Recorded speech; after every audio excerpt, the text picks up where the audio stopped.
everybody, it's Josh and I'm headed out to a flip. It's actually going to be closing, just hit the market. You can check it out in this video here. I want to answer questions, so I post in the community. If you guys aren't subscribed and checking out the community tab, I will post like polls, questions. I'll comment on stuff about real estate, about wholesale, about real estate finance. I recently posted and asked what questions could be out there, how I can help the community.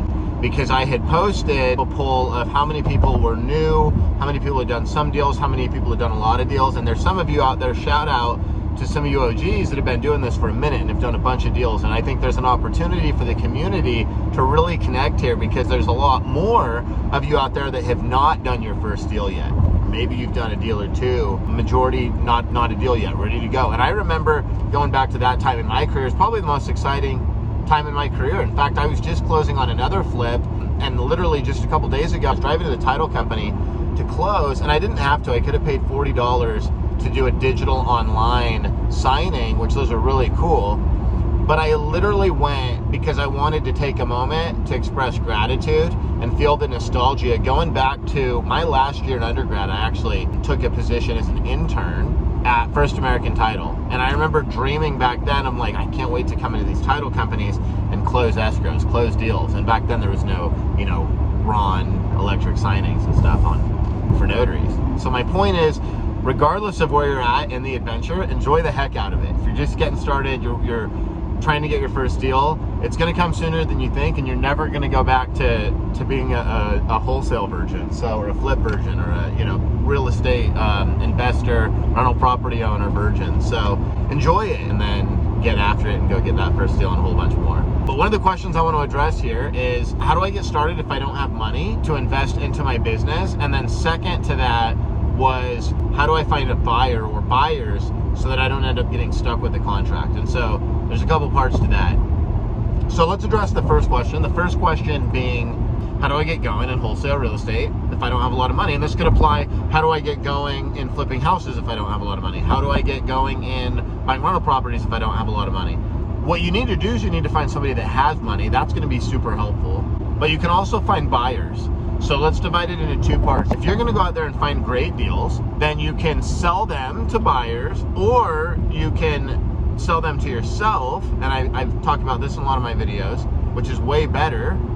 And then instead of having buyers, you just have investors. How great is that? You already have all these amazing deals. You don't have to pay the markup, and you just go to your investors and go, hey guys, look at these deals you guys get to participate in and help fund and make money off of. And most of those investors, they actually love the debt. They would rather just get paid their interest rate, maybe some fees.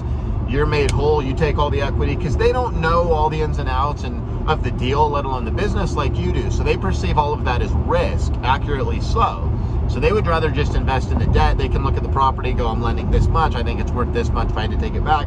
I'm good with that, cool. Make their money. It's really awesome. Before I continue on this question, I really want to take a minute to say, I recommend really looking at it from that perspective. Like, wait a minute, should I be spending my time finding buyers, or should I be spending my time finding investors? Because if I find investors, I can maximize the net cash value of these deals that I'm getting.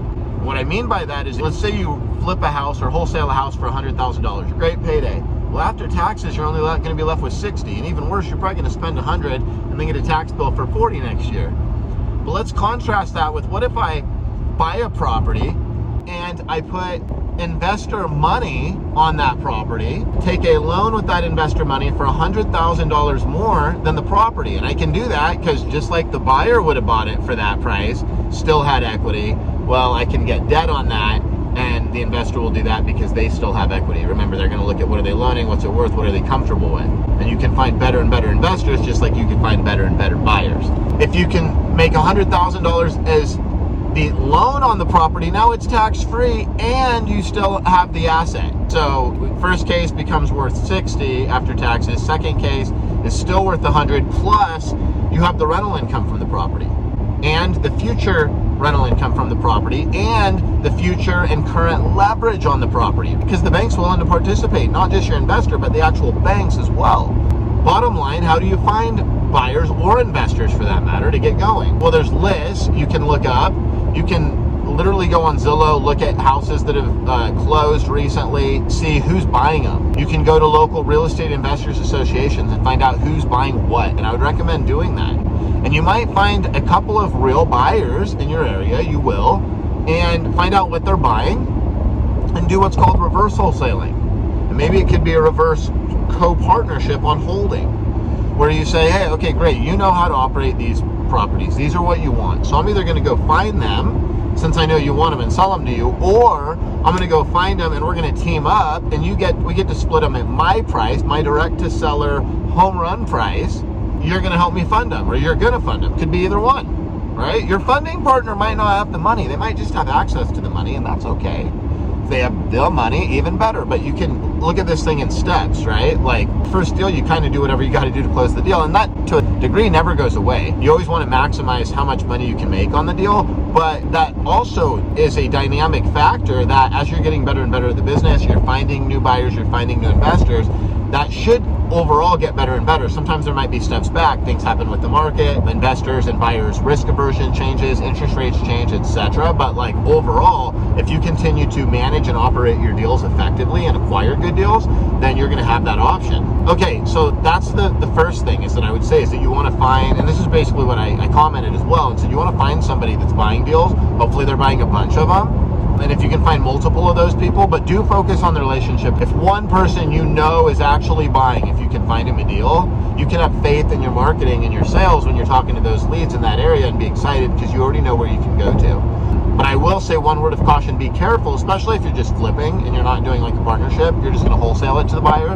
Be careful that they don't always just want more and more and more, because a lot of times buyers will say what they want, you go find it, and then they want it for even less. That can be really frustrating. You really got to lock up good deals. And also, don't be afraid if you lock up a good deal and you think you know who's going to buy it. If they just want to grind you up, don't be afraid to go somewhere else or to look for more buyers as well. But knowing that, hey, protect that relationship as well, because at the end of the day, you might just have to go back and take whatever you can get. That is part of the business. So again, it's dynamic. You want to always be getting better as well. That's how you can contrast that. But I forgot my sunglasses on this bright, sunny Phoenix summer afternoon, so sorry, I'm going to be squinting now. And I feel like that kind of addressed actually both questions. The first part being, if I don't have money, go find people with money. And then the second part being that, so I don't get stuck with the contract, that's kind of like having the buyers ready to go. Helps with that. Also, in your contract, you shouldn't get stuck with the contract because you should have out clauses, for example, your inspection period and your diligence clauses, and you can put any cap on those. So I usually do 10 days, but you could do 10 business days and kind of drag that out, which makes it like a couple weeks. You could do 30 days. I've seen contracts and probably even done contracts in the past where the inspection period goes all the way through closing, meaning you can literally back out without no harm, no foul up until you close. There is ways that way, and it all comes down to well, what you tell the seller, and are you able to set expectations and still close the deal? Obviously, the more experience you get, all of that will surely get easier.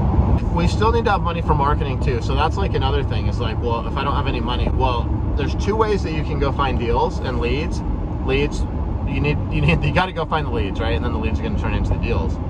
So count matters, but also quality matters. And what's great is you can actually get really good quality leads by prospecting. Now, prospecting, it's hard to get the same quantity of leads you can get from marketing, but since the quality can be the same or better, that can be a huge advantage and really counteract a lot of the scale that you lose, maybe the leverage you lose from marketing, and you can overcome that by not having to talk to as many people in the first place or get as many people to raise their hands before you get a deal. So the difference between marketing and prospecting is marketing, I pay money to have leads come to me, and then prospecting, generally, I'm not going to pay money or very much money, just like bootstrapping things, and I'm going to go try to find people. So an example of this would be like prospecting would be like putting bandit signs out there, door knocking, cold calling, posting in Facebook groups, going on Facebook forums, trying to find homeowners, etc. Marketing would be like putting out Google pay-per-click ads. So now when people search, they're going to find you, they're coming to you. Sending direct mail out so that they decide if they want to call you or not, and if they are, they're coming to you. Now, cold calling can be turned from prospecting into marketing through cold calling on steroids. That's a really special thing that changed my career and my life. And if you guys are interested in that, it's a high ticket item that I do one-on-one and help other business owners with. But that is where you take cold calling, which is the most time-tested, proven method of prospecting ever, and you turn it into marketing. We do that using app hacking And what's amazing is there's a budget hack as well. So we do this and we get the leads as low as sometimes less than $5. The record ever is like less than $1. These days, with competition running so much higher in July 2024, almost August, I think we're running about $27 a lead right now. It's incredible. In fact, the deal I'm going to right now that we're gonna make, whatever it is, 50 grand, that was a cold calling on steroids deal, and it was our first AI deal. We actually used artificial intelligence to qualify that deal. It was really cool. So it was the first one that where we successfully did a deal where everything from the outgoing cold call to the incoming qualification call, everything was fully automated. I didn't get involved until it was time to step in and make the offer, already knowing it was a really hot, high quality lead, so it was cool. So you got to get out there and prospect, and you got to find a deal. Good ways to do that are to find foreclosures, go door knock foreclosures. These days, people might not have a lot of equity. You might be able to take over a house with no money out of pocket. Just, hey, what if we catch up your mortgage and we avoid a foreclosure? You might be able to do a short sale in that situation if they owe more than the house is worth, where you actually submit an offer to the bank and try to get them to accept less than what is owed. And that's obviously beneficial for the homeowner, and it's a win-win for you. So like if you go after foreclosure, these are kind of leads in a sense that, again, this is where I was saying you can make up for the quality thing, because, well, the hard part is you got to get a hold of these people. And if there's a list of, say, 100 foreclosures, marketing's not going to be super effective unless you hit it, like, you know, a lot of times to give yourself a chance, because it's just such a low volume of people. If you're actually manually reaching out to these people, you can compete with that number of touches, and you're live to talk to them. So you have a huge advantage that they might be willing to talk to you versus just receiving a marketing message. And so you're kind of like going after these leads knowing if I get a hold of them, they're a lead. Now, marketing companies will try to sell leads when they're not really a lead until the person raises their hand and is willing to talk to you. However, you can identify certain prospects that are much more likely to sell, and therefore the name of the game is basically to get a hold of them. And that's a way to get going if you don't have a lot of money. Now, as soon as you have money, you want to put money into prospecting. Start with cold calling, start with scaling cold calling. We need to have a talk about cold calling on steroids. I'll be super happy to help you with that in your business, as well as turning this thing into a passive income machine where you're not just finding great deals to flip them quick and pay taxes and go to the beach, but you're finding great deals to keep them, save money on taxes, build wealth, and go to the beach. So did I answer all the questions? Let's see. If I don't have money, I think we've touched on that. If I don't have buyers, I think I've touched on that. If I don't want to get stuck with a contract, I think we've pretty much touched on that.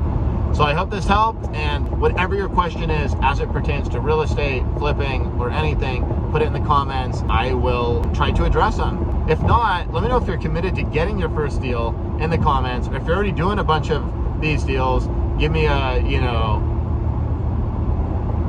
I don't know, say something cool. Like this video, subscribe, and I can't wait to connect with you one-on-one.